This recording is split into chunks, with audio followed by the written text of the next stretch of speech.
এই মুহূর্তে দাঁড়িয়ে আছি ফেনী ছাগলনাইয়া উপজেলার বাঁশপাড়া গ্রামে। পুরো গ্রামটাই এখন পানিবন্দী, কিছু কিছু জায়গা তো বুক সমান পরিমাণ পানি। পরশুরাম ও ফুলগাজীর দিকে পানি কিছুটা কমায়, এইদিকে পানি চাপ দেওয়ায় এখন এই বাড়িঘরগুলো পানিবন্দী হয়ে গেছে। স্থানীয়রা আশ্রয় কেন্দ্রে চলে গিয়েছেন, বাড়িঘরে কেউ নেই। বিষের বন্যার আতঙ্কে তারা অলরেডি আশ্রয় কেন্দ্রে চলে গেছেন। খুব কয়েকজন যারা আছেন তারা তাদের গুরুত্বপূর্ণ জিনিসপত্র নিয়ে এখনই আশ্রয় কেন্দ্রে চলে যাচ্ছেন। অধিকাংশ বাড়িতে পানি উঠে গেছে।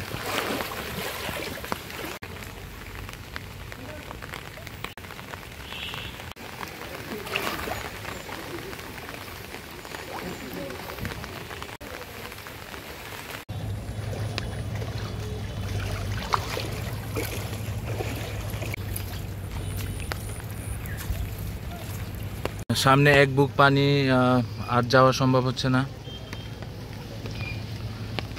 চারদিকে শুধু পানি আর পানি।